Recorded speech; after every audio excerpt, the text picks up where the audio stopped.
শতভাগ একমত হয়ে কোনো সিদ্ধান্ত নেওয়াটা আসলে এক ধরনের প্রায় অসম্ভব টাইপের জটিলতা আছে। তো এই দিকটা কিভাবে মিনিমাইজ করা যায় একটা উপায় বের করার জন্য আমরা চেষ্টা করছি। এটা কোনো এক্সিকিউটিভ বডির উপরে ডিপেন্ডেন্ট না। যেমন নির্বাচন কমিশন গঠন করা, তারপরে আমাদের দুর্নীতি দমন কমিশন গঠন করা, পাবলিক অ্যাকাউন্টস কমিশন গঠন করা, ইত্যাদি ইত্যাদি, মোট 5টা 6টা।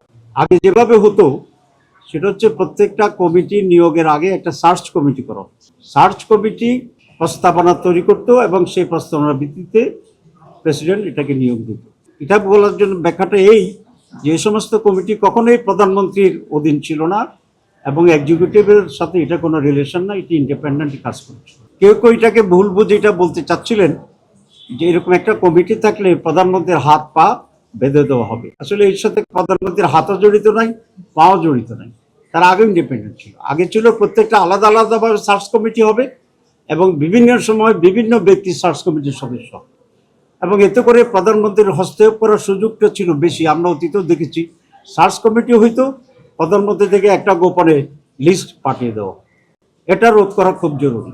এই জন্য আমরা বলেছি যে একটা উচ্চ পাওয়ার বিশিষ্ট স্থায়ী কমিটি, কনস্টিটিউশন কমিটি থাকবে, যেখানে প্রধানমন্ত্রীর হস্তক্ষেপের উপরে হস্তক্ষেপ হবে, যাতে প্রধানমন্ত্রী বা অন্য কোনো এক্সিকিউটিভ হতে না পারে।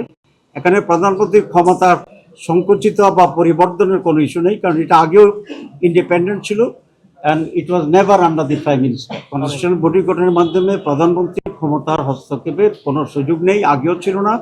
এটাকে এনশিওর করার জন্য এটা করা হচ্ছে। 2, এটার যে কম্পোজিশন, সেই কম্পোজিশনটাও এখানে ব্যালেন্স করা আছে। যেমন প্রধানমন্ত্রী এটা মেম্বার থাকবেন, লিডার অফ দি অপোজিশন এটা মেম্বার থাকবেন, স্পিকার যদি আপার হাউস থাকে তাহলে আপার হাউস এবং লোয়ার হাউসের স্পিকার থাকবেন। প্রধান বিচারপতিকে রাখা হয়েছিল, এটা আমরা করেছি, একদিন বলেছিলাম। তার একজন প্রতিনিধি হিসাবে সুপ্রিম কোর্টের একজন বিচারপতি থাকবেন এবং প্রেসিডেন্টকে প্রস্তাব করা হয়েছিল অরিজিনালি, এটা আমরা নাকচ করেছি, সকলে একমত হয়েছে। প্রেসিডেন্টের পক্ষ থেকে একজন প্রতিনিধি এখানে থাকবেন। সুতরাং এখানে গভর্নমেন্টও আছে, গভর্নমেন্টের বিরোধী যারা তারাও আছে, এবং আরও দেশের রেসপেক্টেবল পার্সোনালিটিজ এখানে কম্বিনেশন আছে। এটা আমরা দেশের জন্য অত্যন্ত জরুরি মনে করি।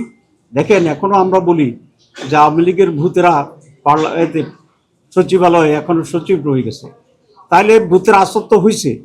এখন ভূতের আসরমুক্ত, নিরপেক্ষ, যোগ্য, মেধাবী, ডিজার্ভিং লোকেরা যেন এই সমস্ত জায়গায় অ্যাপয়েন্টমেন্ট পায়, সেই জন্যই আমরা পজিশন এবং আরও রেসপেক্টেবল লোকদেরকে নিয়ে একটা ব্যালেন্সড কনস্টিটিউশনাল কমিটি গঠনের প্রস্তাব দিয়েছি। এটার সাথে আমরা একমত। এটা হচ্ছে না, এই জন্যই বলেছি এখানে বিএনপির আপত্তি আছে। বিএনপি কনস্টিটিউশনাল কমিটি গঠন করুক, এটা তারা এগ্রি করছে না।